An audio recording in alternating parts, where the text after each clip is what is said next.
2024-এ ডায়েরির পাতা যেখানে শেষ করেছিলাম সেখান থেকেই শুরু করছি আবার। গণেশ পুজোয় দিয়েছিলাম লাস্ট ভিডিও, তারপরেই তো চলে এলো পূজা।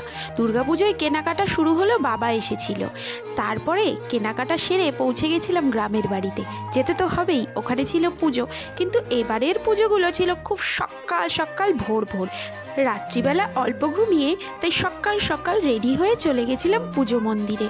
কারণ পুজো মন্দিরের এবারের প্রত্যেকটা পুজোয় ছিলাম আমি সকাল থেকেই, আর মন দিয়ে করেছি পুজো। তো দেখো আমাদের দুর্গা মন্দিরের দুর্গা মাকে লাগছে কত ভালো। আর সাথে একটু সাজুগুজু তো সকালবেলা দিয়েইছি, কিন্তু বিকেলবেলায় তো সাজতে একদমই ছাড়িনি। তাই দেখো তো ফটোগুলো তোমাদের মন মতন ঠিক হলো কি না। কোন দিনের যে কোন ফটো ঠিক বলতে পারবো না, কারণ সপ্তমী অষ্টমী একই দিনে, আবার অষ্টমী নবমী একই দিনে, তাই যেদিনেরটা যেদিন ভেবে নাও একটুখানি। আর এই যে আমাদের সুপার হিরো, তাকে লাগছে কেমন 2024-এর দুর্গাপুজোতে। প্রথমবার কোলে এলো আমাদের গুপ্তবাড়ির ছোট্ট মহারাজ, আর তিন জায়গাতে মিলে তুলে নিলাম তাই ছোট্ট সেলফি। আর স্বামীর সাথে তুলব না ফটো, তাই কি হয় নাকি? তুলে নিলাম তার সাথেও ফটো। আর বাবা মাকে নিয়ে এবারে প্রথমবারের জন্য গ্রামের ঠাকুর দেখতে বেরিয়েছিলাম আর কি। বাবা মা দুজনে একসাথে খুব কম বেরোয়, কিন্তু বড় বৌমা বললে রাজি তো হতে হয়, তাই দুজনকে সাজিয়ে গুছিয়ে নিয়ে বেরিয়েছিলাম পাড়া ঘুরতে। কেমন লাগছে কমেন্টে অবশ্যই দিও জানিয়ে। নীল শাড়িতে নীল পরি হতে না পারি, কিন্তু আমার কাছে আছে দিম্মা সুন্দরী। দেখো তো কি সুন্দর, এই বয়সে এসেও সকাল সকাল বাড়ির পুজো সেরে। কারণ দুর্গা মন্দিরে এবারে থাকতে হবে যে আমাকে সকল কাজে। বাড়ির পুজো, মায়ের পুজো, থাকবো না কাজে? এ কি আবার হতে কখনো পারে? কাজ শিখতে চেয়েছিলাম, তাই এগিয়ে গেছিলাম হাত ধরে। সবাই মিলে শিখিয়ে দিল মন ভরে। এবারে দুর্গাপুজোতে তাই মাকে দিলাম অঞ্জলি অষ্টমী থেকে নবমীর। আর পাড়ার সবাই দিল অনেক আদর আর ভালোবাসা, সাথে হলো মজাদার খাওয়া দাওয়া। এরপরেই তো মায়ের বিসর্জন। আসছে বছর আবার এসো মা বলে মাকে বিদায় জানাবার সম্ভাষণ। মায়ের কাছে চেয়ে নিলাম মনের মতো বর, যাতে পাই 2025-এ মনের শান্তির খোঁজের ঠিকানা। সবাই মিলে একটুখানি মায়ের সাথে সিঁদুর খেলায় মেতে উঠলাম শেষ বেলাতেও। পাড়ার সবাই, বাড়ির সবাই, পরিবারের সকলকে নিয়ে মাকে জানিয়ে দিলাম বিদায়। আসছে বছর আবার এসো।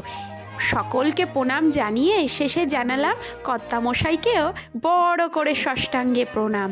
কারণ সকলের আশীর্বাদে হয়ে উঠুক আগামী জীবন ভরপুর। আরে এখানেই শেষ নয়, মেজদা ভাইয়ের ছিল সারপ্রাইজ বার্থডে। এরপর সারপ্রাইজটা দিল মেজদি ভাই। কত আনন্দের সাথে সবাই মিলে কাটলাম কেক, মজা করে খাওয়া দাওয়া হলো ঠিকই, কিন্তু রাত না যেতেই ঘরে ঢুকলো বড় সাপ। লক্ষ্মী পুজোর ঠিক আগের দিন। যাই হোক, ওসব কাটিয়ে তবু আমরা চলে এলাম সহেলা উৎসবে। এটা ছিল মায়ের পিসিমণি বাড়ি, একটা নয় দুটো। আর এখানে এসে দেখা হলো মায়ের পরিবারের সাথে, শাশুড়ি মায়ের পরিবারের লোকজনের সাথে। এখানে এসে পেলাম মাসি, মামা, মামি, আরও সকলকে, সাথে এই ছোট্ট ভাইকে। মনে আছে আমার এই মাসিমণিকে? আমার মাসিমণি খুব জলি। আর সাথে সহেলা উৎসবে এখানে মামা, মামি, মেশোদের সাথে উৎসবে করলাম জমিয়ে মজা। সেই ছোট্ট ছোট্ট টুকরো ভিডিও চাইলাম তোমাদের সাথে শেয়ার করে নিতে। আর সেজে গুজে খাওয়া দাওয়ার মহাভোজে মেতেছিলাম কয়েকটা দিন।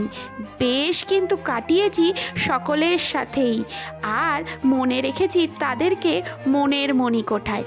তাই ঘুরে ফিরে 2024 শেষের আগে দেখে নিলাম ছবিগুলো। তাই আরও একবার সকলেই ভালো থাকুক, সুস্থ থাকুক, আর মেতে উঠুক উৎসবে বারংবার। গ্রামের উৎসব, গ্রামের সবুজে বিচরণ করা, সে এক ছিল স্মৃতি মধুর করা। মায়ের সাথে গিয়েছিলাম মায়ের পিসি বাড়ি, সেও থাকবে মনে অনেক দিনের ভারী। মনটা যখন খারাপ হলো ফিরে আসার সময়, সকলের সাথে বিদায় জানিয়ে বাবা গেছিল আনতে। ফিরে এলাম মনটাকে ভারী করে। কি আর করা, আসছে বছর আবার হবে, সেই আনন্দে মেতে উঠে। বাড়িতে ছিল লক্ষ্মী পুজো, তাই বাড়ির বড় বউ হিসেবে বাড়ির পুজো সামলে নিলাম ওখান থেকেই এসে। কেমন লাগছে আমাকে বাড়ির লক্ষ্মী হিসেবে, সেটা কিন্তু তোমরাও জানিও কমেন্ট বক্সে এসে। সকল উৎসব কাটিয়ে এবার ফিরে আসার পালা, যাকে সাথে নিয়ে চলে এসেছিলাম বাড়িতে। এরপর বাপের বাড়ি এলাম বিজয়া উৎসবে। এখানে এসে দেখি মহা আয়োজন করেছে আমার মা, কারণ তাদের জামাইজন। সকলে মিলে একসাথে বিজয় উৎসবে আনন্দে মজায় গানে আড্ডায় জমিয়ে খাওয়া দাওয়ায় করলাম মহা আনন্দ, মহা আয়োজন। এরপর সবাই যে যার কাজে অনেকটা দিন পরে এলো আবার ধনতেরাসের পালা। ধনে সমৃদ্ধ হোক, হয়ে উঠুক আগামী জীবন মধুময়, সেই উপলক্ষে বাড়ির বউটি আমি দিয়ে দিলাম পূজা।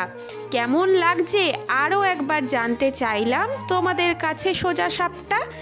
এই তো সেদিন দিন কাটলো, সাজিয়েছিলাম বাড়ি, রঙে আলোয় ভরে উঠেছিল চারিধার অন্ধকার কাটিয়ে। এই তো সেদিন গেল যেদিন, আর কি ফিরে পাবো? তবুও আমরা আশায় থাকি নতুন আশার আলো।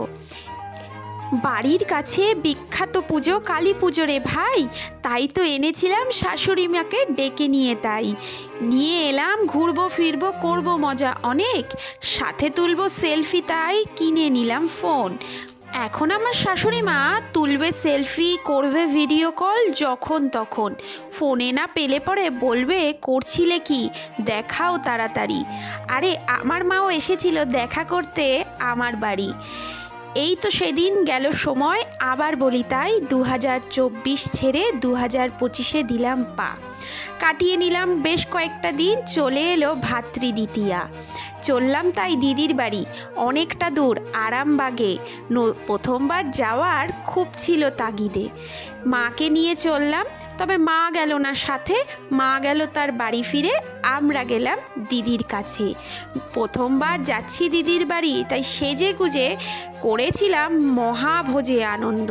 দিদি দিল ভাইকে ফোঁটা, পেল অনেক গিফট।